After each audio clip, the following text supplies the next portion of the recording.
gente deixou o Wellbeing at Home por último, porque a questão da saúde e do bem-estar está muito conectado com o universo do banheiro também. E a gente fez essa conexão com o estudo da experiência do banho, né? O universo do banheiro.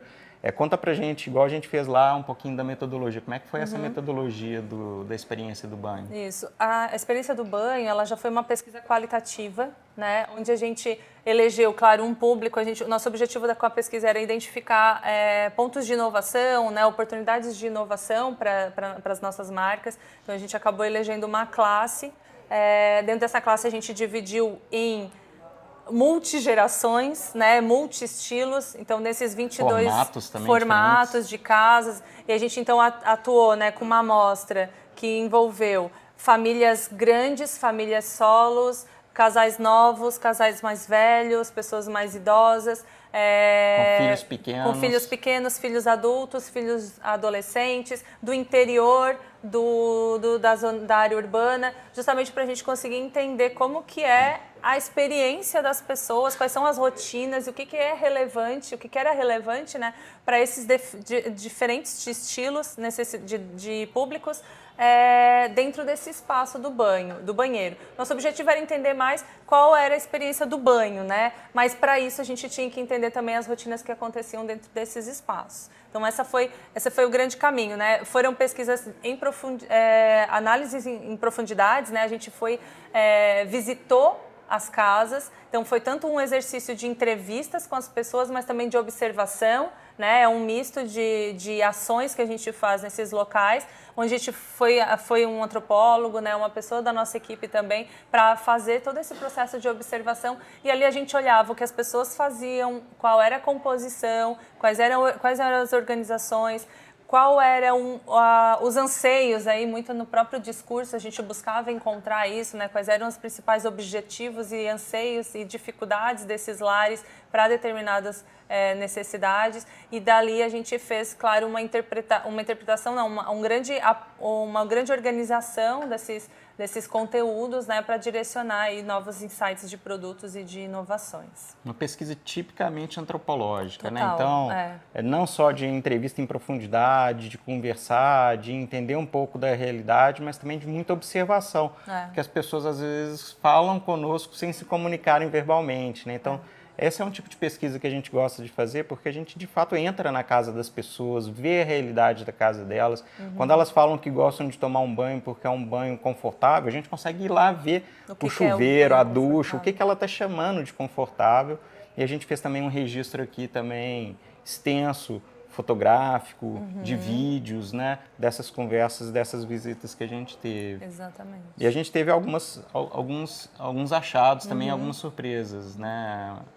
Conta pra gente, Marcele, dá um teaser aí de alguns desses pontos. Eu sei que tem uma questão de água aí que é importante, mas que está relacionada também a uma questão de conforto, né? Conta pra gente. O que é interessante pra gente, acho que um dos principais pontos é que as pessoas, antes de pensar qualquer questão estética, que a gente às vezes pensa muito, né, no design a gente pensa muito esteticamente, formalmente, como que o produto deve ser, a principal preocupação das pessoas nesses espaços é efetivamente como é que isso vai facilitar a minha vida. E isso tem muita conexão com o próprio Estudo do Futuro do Morar, né? Uma preocupação muito grande com a praticidade, uma preocupação muito grande com o dia a dia e como que os produtos eles servem como um benefício para facilitar o dia a dia do que necessariamente uma peça ali. Os produtos de uma forma geral dentro dos espaços eles não podem ser um empecilho para as rotinas, ele tem que ser sempre um facilitador. Um outro aspecto que eu acho que foi super importante é que definitivamente existe o banheiro é um espaço de compartilhamento, né? Essa foi uma questão muito interessante que a gente encontrou. Tem até níveis, né, de compartilhamento. Isso, níveis de compartilhamento. Dependendo da idade, dependendo do estilo da composição familiar. Então, existem níveis de até da relação do casal, né? pode mudar um pouco o quanto a gente compartilha ou não aquele ambiente, né? E acho que a maior preocupação das pessoas é sempre essa, assim, né? Poxa, eu quero ter um banho incrível, mas eu tenho que compartilhar com o meu filho. A forma como eu faço o banho do filho não é exatamente a forma como eu tomo banho. Como é que eu concilio tudo isso? Então, foi uma discussão, um diálogo muito sobre conciliação, né? E de demandas, de necessidades e de estilos dentro de um mesmo espaço, porque a gente tem aí formatos de casas diferentes também, né? A gente tem formatos de casas menores, onde as pessoas compartilham o mesmo espaço, e temos casas maiores que compartilham, que conseguem dividir esse compartilhamento, mas às vezes querem manter um espaço único, né? Então, essa discussão sobre os compartilhamentos foram achados bem interessantes. Assim. Tem muito a ver com concessão mesmo que você trouxe, né? Porque o que eu chamo de limpeza varia, talvez, para a pessoa que mora comigo, né? O que eu chamo de organização varia, talvez, de acordo com a pessoa também que usa aquele... A maneira como eu uso os produtos pode variar em relação às pessoas que compartilham daquele bem. Mas tem uma coisa que eu ouvi dizer que acontece muito, que não, talvez não é o lance do consenso, mas o cabelo na pia é algo que gera discórdia, né? Exatamente. Até no estudo mostrou muito como essa relação entre homem e mulher dentro do banheiro, né, é algo que, digamos que é uma das dores mesmo, e é justamente por causa dos pelos, né, da barba, né, e isso acontece principalmente nas cubas, no espaço do lavatório. Mas é isso, assim, tanto que a gente percebeu assim que em muitos lares o banheiro do homem e da mulher, do marido e da esposa, eles são separados. Justamente por causa dessa dificuldade que a mulher muitas vezes tem de lidar com os hábitos e as características, né, masculinas. Não são todas as casas, né, mas aonde não era separado tinha essa dor, a dor do pelo, da barba, a dor, né, dos cabelos em si. Mas é interessante que surgiu uma discussão o cabelo no ralo, né? O cabelo no ralo, mas tem também o lance da sujeira, né, da pia, enfim, eu acho que esses são alguns temas que apareceram, né, a limpeza, a organização, a gente tem a maneira de usar, o horário também, né, a gente viu que nos banheiros às vezes tem duas pias, né, e são duas pias porque às vezes a gente acorda junto para poder ir trabalhar, então tem uma disputa também da questão de tempo, né, mas eu queria trazer aqui um pouco, que eu lembro que a gente falou de banheiro ideal, né? E o banheiro ideal parece que é um espaço, é mais uma sala de banho do que um banheiro, né? Mas eu gostei também muito, e para mim foi legal relembrar, né, a ideia de que o banheiro ideal também tem uma relação com o banheiro da avó, né? Esse foi um ponto bem importante. Acho que no final das contas, né, fazendo essa leitura geral, num momento da pesquisa a gente questionava, né, qual seria o banheiro ideal, né? E até observando os comentários e nos relatos, né, a gente percebia isso, que o grande anseio era um espaço grande, né, que o banheiro fosse um espaço espaçoso, duplo, tudo duplo, cubas duplas, chuveiros duplos, né, bacias nem tanto, mas a parte assim, de uma forma geral, que que desse esse espaço da privacidade, mesmo quando fosse um ambiente só. Conexão com o externo. Conexão com o externo e a natureza é interessante, porque aí vem a questão da biofilia radical, né? A natureza é um aspecto chave, todos que descreveram um banheiro ideal trazem a natureza, ou a natureza dentro, ou a abertura para o espaço externo, para eu conseguir ver o verde. E a questão de espaços, que daí é a questão do banheiro da avó, né? Espaço para descanso, espaço para relaxamento, espaço para socialização dentro do banheiro. E aí vem a questão de, poderia ter uma poltrona, como tinha na casa da minha avó, um sofá, ou uma banheira, né? Então, quando alguns falam que queria ter uma banheira enorme para caber toda a família. Então, a gente vê que é interessante que essa questão de compartilhamento, ela aparece aqui também no banheiro ideal, só que aparece de uma forma que eu proporciono um local também para socialização dentro do banheiro. E a gente não diria que banheiro é lugar para reunir, né? Não. Mas a gente percebe isso nas conversas, exatamente. Né?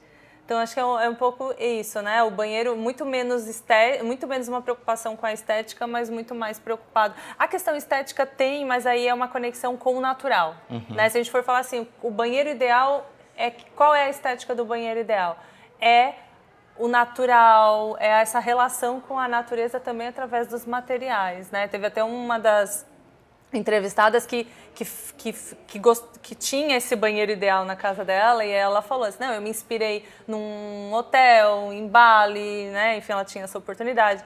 E aí ela fez a parede toda de pedrinha, porque ela disse que era um material orgânico, que tinha uma energia e tudo mais, né? Madeira no chão. Então, independente de ser um material natural ou não, mas essa inspiração no natural justamente para trazer essa relação com a natureza, né? E que traz muita conexão com biofilia radical e também com essa questão do bem-estar no well-being at home que a gente estava falando. E definitivamente existem tipos de banho. E o banho está conectado diretamente com esse momento de relaxamento, né? O momento que eu tenho de individualidade comigo mesmo. Tem alguma coisa que a gente pode compartilhar sobre esses banhos? Os tipos de banhos? Assim, a gente tem... A mesma pessoa pode ter vários objetivos no banho, né? O que a gente percebeu é que existe um banho funcional, que é definitivamente eu tenho pouco tempo, né? Então eu vou ali para fazer o básico. Tem os banhos de bem-estar, que é um momento de relaxamento, né? Tem os banhos de socialização, de convivência, que aí é onde vem a família, entre os filhos, tomam banho juntos, na banheira ou não, no chuveiro. Tem casais que tomam banho junto e aproveitam esse momento para poder conversar. Exatamente. Tem o banho terapêutico, que é menos comum, né? Foi menos comum ali a incidência, que daí é um banho onde as pessoas usam para se curar, né? Seja através de rituais, de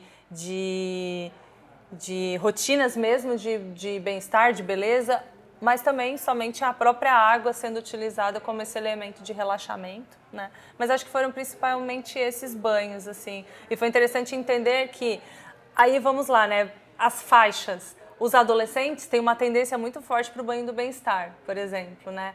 A mãe, as mulheres que têm filhos pequenos, falam muito sobre esse banho do relaxamento, né? Do descanso, da cura, porque é onde elas se isolam e ficam ali sozinhas.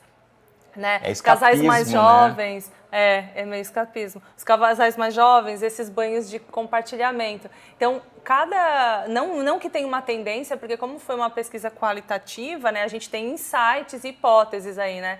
Mas muito apareceu nesse sentido, né, que esses tipos de banho tem a ver com o momento da vida, mas tem a ver também um pouco com essa faixa, tem a ver com o momento da vida e também às vezes com o momento do dia ali, né?